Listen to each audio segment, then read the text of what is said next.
recording this so that I'll post the workshop parts on YouTube. So if you're watching this on YouTube, hi, this is Chalkboard Chats. My name is Henry, and on this channel we discuss everything about teaching, all things teaching, and everything in support of teachers. So we are doing energy leaks and how to plug your energy leaks that pop up during the week, so that in your free time, you're actually starting your free time with some energy. Because what I now notice now is that we start our day with, let's say, the cup full of energy. And as the day goes on, and even as the week continues, it kind of feels as if our job pokes holes in it, and we end up with a rather dysfunctional cup. And oftentimes by the end of a semester, or working leading up towards a holiday, there's not much left of our cup. And then we use our free time to refuel. So we're looking forward to our free time because then we don't have to teach. Then we can finally get some energy back. We can sleep some extra. And I don't think this is a good time. This is a good use of our free time.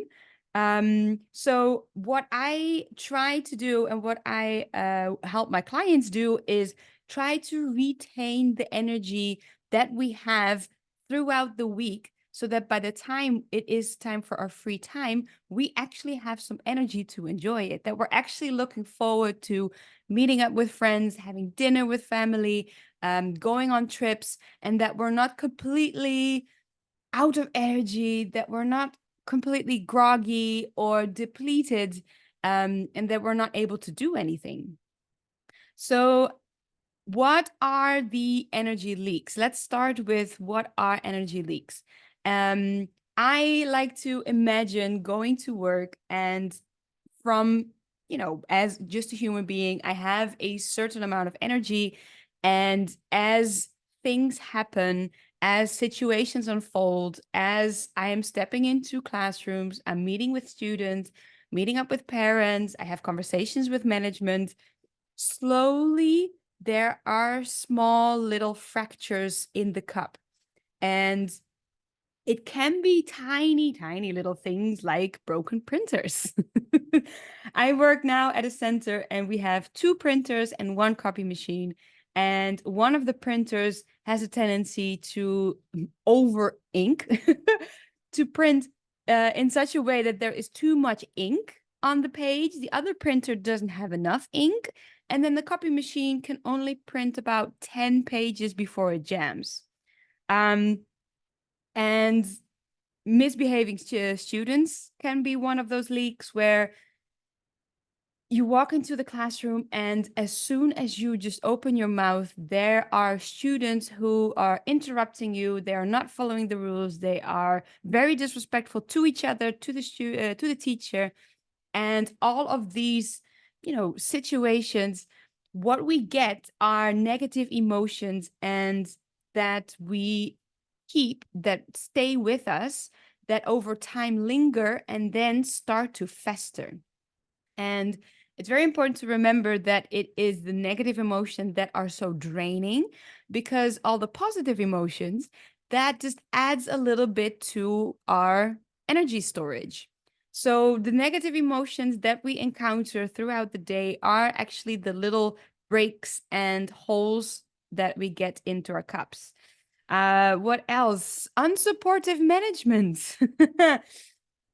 Difficult parents, when we have conversations with parents who are, decided that you are the person for their anger, that they finally have somebody to target their anger at, or draining admin tasks. And that at the end of the day, when you've done all of those tasks, you've, dealt with a broken printer, you've had conversations with management, you've maybe spoken to parents that were quite difficult to reason with. And then you come home, and then there's still some mind-numbing admin tasks. Now, when we have these emotions, the leaks are getting bigger by letting all these negative emotions sit and fester. So then we get some festering frustrations, we get some lingering anger. You know, when you're in your free time, you think back of that moment in class that happened, that moment that happened during the workday, and you still get that little residue of anger, that little flare up that just increases the draining on the energy. And I don't know how often you feel exasperated, but I've had conversations with management, and over time, I first started to feel very, exasperated, like, oh my God, I cannot believe we're actually doing this, or I can't believe that this is how management wants to show up. And then over time, it starts into almost apathy, where I'm like, it doesn't matter what I do. And those emotions can be so draining. We make it even worse for ourselves when we try to steer the other people into a different direction so that we can feel better. So when we try to reason with management, we, explain the situation, we ask for help, and we want them to change so that they support us. Or we try to steer a parent in a teacher-parent meeting into a different direction. We try to steer the conversation away from this topic that they're ranting about, and we try to direct it into a different direction. Or we try to separate students, and we have a conversation with them about their behavior, and try to make them see that their behavior is not how we want, and that we, we have different expectations, and we try to put control and pressure into the students so that they change their behavior. Now, this doesn't work.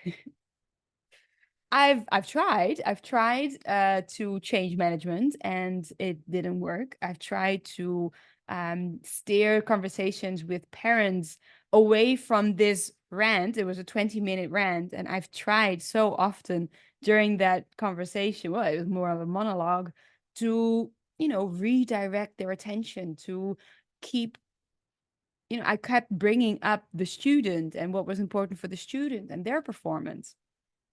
But when we try to change other people, when we try to change other human being, we are left, frustrated because it is not in our control to change somebody's behavior.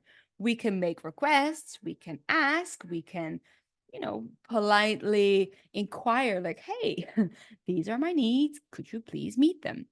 But they're free to not do that, as we are free to not change our behavior if we don't see the point of it.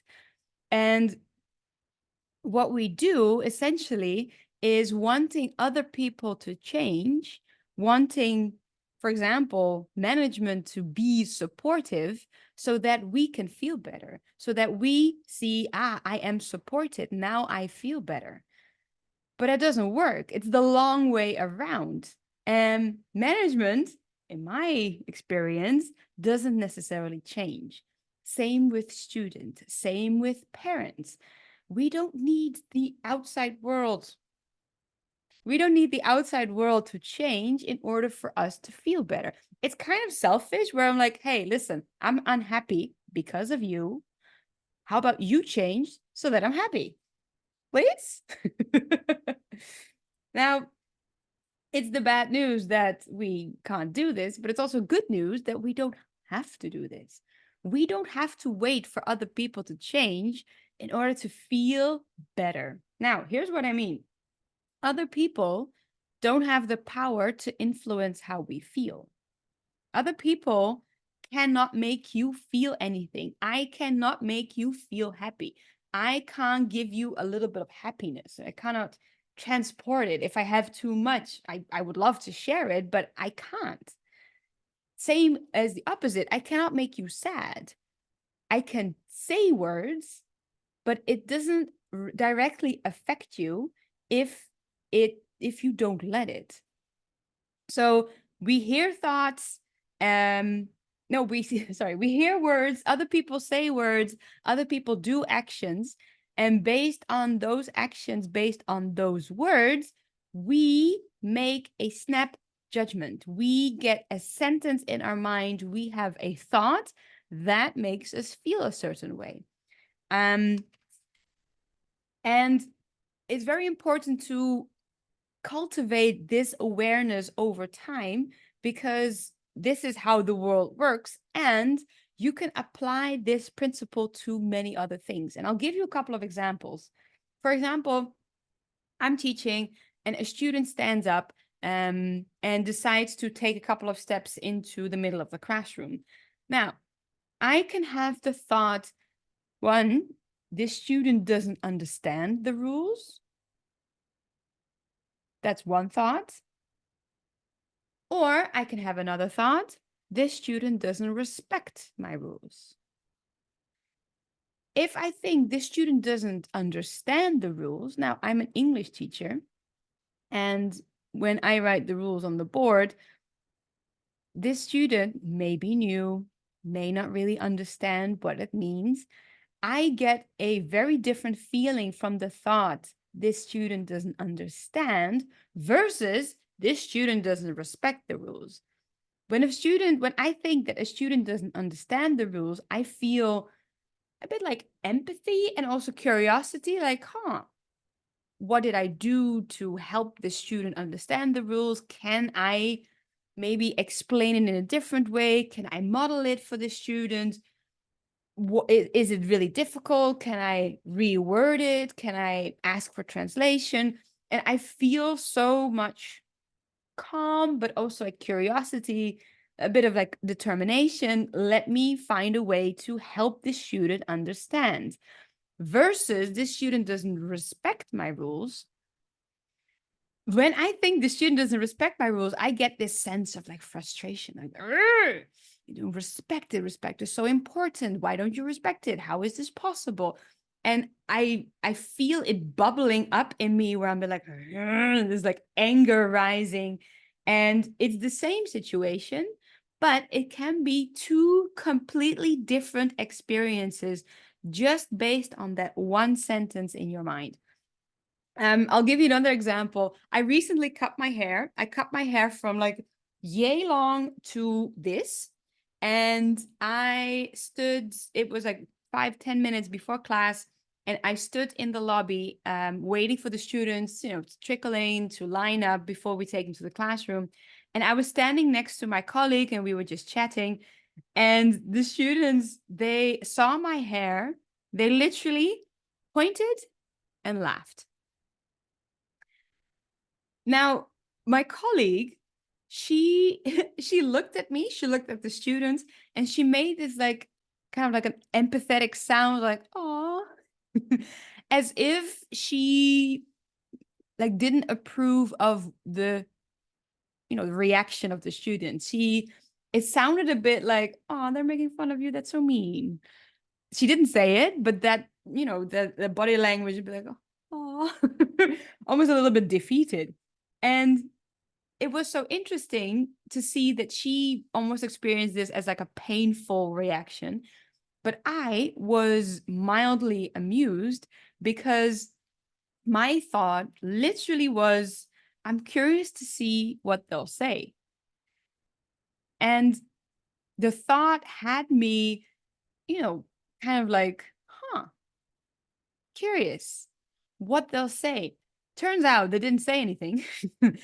And as they were pointing and laughing, I realized that nobody was saying anything. Usually these students, especially some of the students who come to class early, they talk. They talk about their day. They talk about whatever game they were just playing. They just don't stop talking. So when I saw them just laughing and pointing, I was like, maybe you don't really have the vocabulary to talk about it yet. So I gave them the vocabulary. I started talking about, yes, I had a haircut, went to the hairdressers, I cut it short. And as soon as I had that conversation, the students were picking up on the vocabulary and we moved on. And it was so interesting to see that my colleague, her reaction was based on a different thought, and she experienced the exact same moment in such a different way. Now, Yes, she wasn't the one with short hair.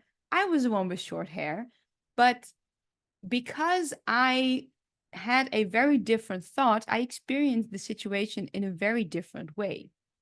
So, your thoughts about any situation, your thoughts about any given uh, moment, about the words other people say, the actions that they take, determine your emotions, determine your feelings.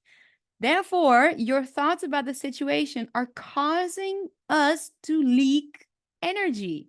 Our valuable energy are going out of our body. We're basically exuding frustration, or when we're angry, it's just like all the energy goes out of my nose. So when we're ranting and huffing and puffing with frustration about, for example, this dysfunctional printer, it is not because of the printer itself. It is because of what we make it mean. Now, if the printer isn't working and let's say the printer isn't working, it's like 5 or 10 minutes before class, and half of the pages come out and the other half it's like it's jammed, it doesn't work, and you're in a bit of a tight crunch. That's the moment where usually I see a lot of colleagues just completely lose it because they're already under pressure to make it on time to the classroom, to have some extra things prepared. And then when the last thing doesn't work, that's where we all take off and we get into this, frustration and ranting. And that is when we start to leak some valuable energy. But think about this.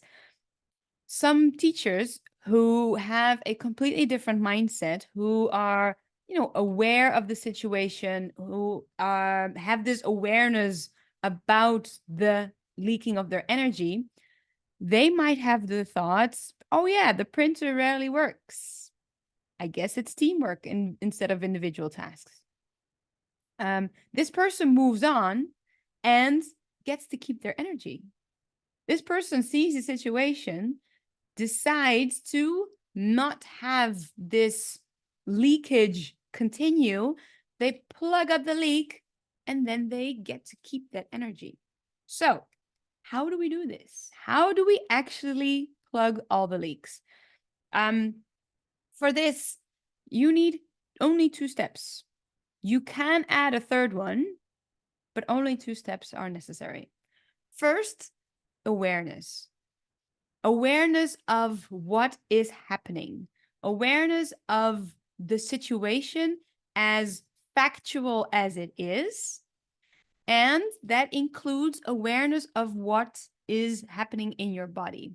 So what I usually do when shit hits the fan, I retell the story of what is happening in factual words and factual sentences that everybody would agree on. And what I mean by that is I try to take out my personal interpretation. I try to take out as many adjectives as possible by just stating some of the facts. So when a student is misbehaving is my interpretation of it. I would rewrite it, rethink it basically into the student is standing up from his chair and taking a couple of steps into the middle of the classroom. That is it. And as soon as I reword the situation into facts, half of the frustration already goes away. Because now I have reworded the situation into something that doesn't have this emotional drainage on me. It doesn't have this emotional baggage. And it states it in such a way that it's almost like simplified. Like, so what? So what, the student stands up. Now what? Now what I'm going to do. So reword it into facts with, try to take out as many adjectives as possible. Misbehaving, a misbehaving student, makes that an adjective. So the student decides to stand up, say these words, take a couple of steps, picks up a pencil, throws the pencil, takes a couple of more steps, and sits back down. That is then the whole situation. Now, when you are aware of what is happening on the outside, what you can see, what your senses are picking up, also then focus some of the attention on what is happening on the inside. And try to do this without judgment, because it doesn't help that we judge the outside world and that we judge the inside world. When we take our judgment away and we just look at what is happening, give that same courtesy to yourself. What is happening inside? And I'll give you an example. There was a time where both of the printers were having difficulties and that the copy machine was jamming. And I just stood there and I was like, machine doesn't work again. Machine doesn't work again. That thing jams again. Everything is very consistent. And that was on the outside. And then I looked on the inside and I was like, why? Interesting. That doesn't work. That doesn't work. And here, well, this works. And I felt like heat coming up from here, and it kind of like exuded to the side, but also on my back, a little bit on my neck. And well, that for me was anger. And I kept repeating on myself, this is what is happening on the outside. This is what's happening on the inside. And the feelings, the sensations that I get are heated cheeks, a frown on my face, more heat, tense shoulders. And I was like, this is anger. I am angry. And when I repeated this a couple of times, it kind of just like a cloud in the sun, it kind of goes away. And the more I kept on repeating what I saw, what my senses were picking up in a very factual way, and noticing how my body responded, I was like, but what is the problem? Instead of, being angry at how this printer should work, how this copy machine should be able to print more than just 10 in a row, I was like, but this is it. I now have, let's say, 8 pages instead of 20. So that means I maybe do some teams instead of everybody gets an individual piece of paper. And I moved on, and that was it. Now, as soon as you are aware as soon as you're aware about what is happening outside and what's happening on the inside, there's one more step that if this doesn't help yet, you can take it to the next step, which is acceptance, where you find acceptance in the situation. Now, when I say acceptance, it doesn't mean you agree. It doesn't mean that you don't care, and it doesn't mean that you cast any judgment over it.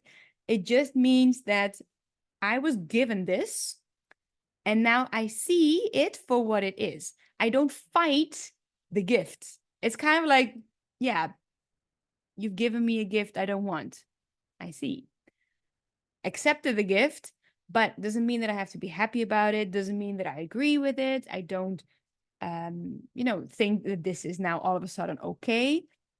But acceptance, and acceptance can sound like, yes, the printer doesn't work again. The other printer doesn't work again, and the copy machine jams. Now what?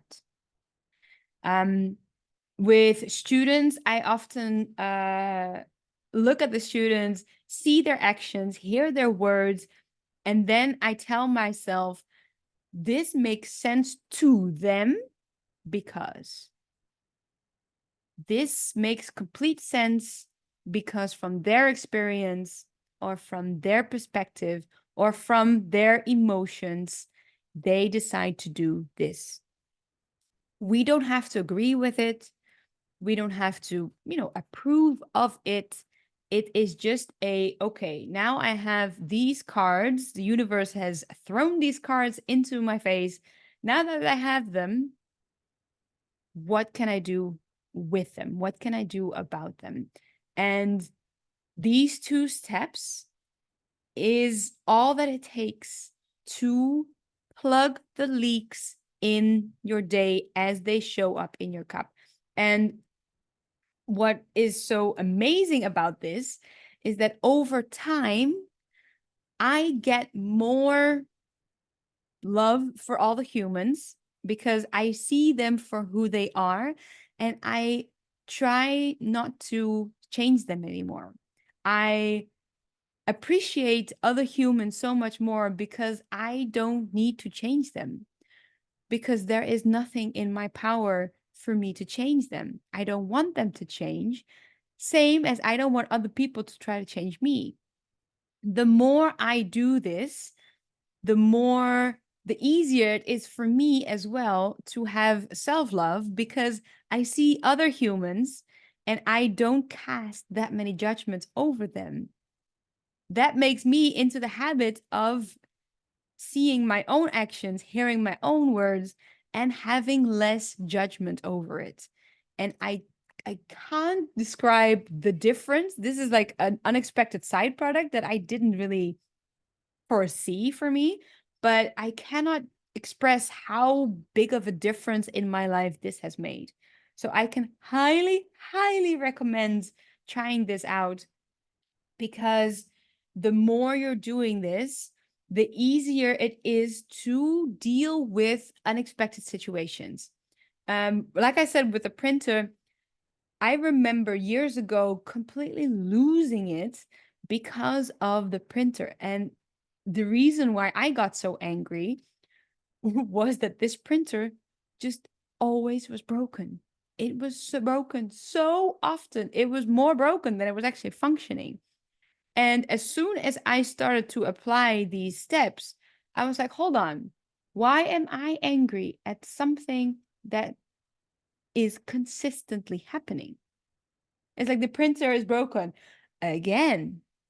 And I get angry because it is in this beautiful pattern, because it is in this habit of breaking. Why would I get so angry and frustrated at something that I can almost predict is going to happen? And as soon as I realized that, I was like, I guess that also applies to management. It also applies to students. Now, the trick is not to see this as an expectations, because then what you place onto other humans is, I've seen what you've done before, and now I'm going to adapt my behavior according to what you may or may not do. That is something that I caution against, because that's also something we don't want other people to do to us. Just because we did things in the past doesn't mean that other people should expect us to do it again. And it gives you a lot of freedom to have no expectations in that field, in that area, and to start with an open mind to any interaction. I have an episode on this as well. It's called my blank slate idea, and it's so good. So when you're going through the week, when you are interacting with students, when you're having conversations with parents and with management, be aware of your energy and notice with curiosity and some, I would almost say, mild amusement, how your energy is fluctuating. When you are noticing that there is an energy leak, that you're feeling a very strong negative emotion in certain areas, open up your awareness about it. Don't immediately try to stop and plug it, but we start with awareness. See what it is. Describe the words, describe the actions, describe the situation in factual wording, and then see what is happening inside of your body. So we describe what you see, describe what the senses pick up, then describe what is happening in your body, what the emotions are, what the feelings are. And then we go to acceptance. This makes sense because it makes sense that the printer isn't working because the printer has a habit of not working. It's a piece of machinery. It works until it doesn't. It makes sense that management isn't supportive of us because they are overworked with other tasks that they prioritize more important than the questions and the issues that I present them with. Doesn't mean that we agree. It just means that we accept the situation as it is right now. Because when we put energy into controlling other people or fighting what is, we feel powerless, we feel frustrated, we get angry because we feel as if we should be able to change the situation. But from that perspective, we can't. From the point of acceptance, we're not fighting what is because we lose all the time. But from a place of acceptance, now that this situation is here, we are in so much more of a powerful position to then see what is in my power. What can I do? What can I say? What are the actions that I can take? What do I have control over? And from there, you can go into forgetting about work in your free time. But that is for another workshop. If you want to join that other workshop, I have more on YouTube, but also I'm going to do how to leave work at work, kind of like a guided journaling session. I'm going to do this in the next couple of weeks, so stay tuned for that. I'm going to stop the recording here and then I'm going to answer some of your questions. So bye bye.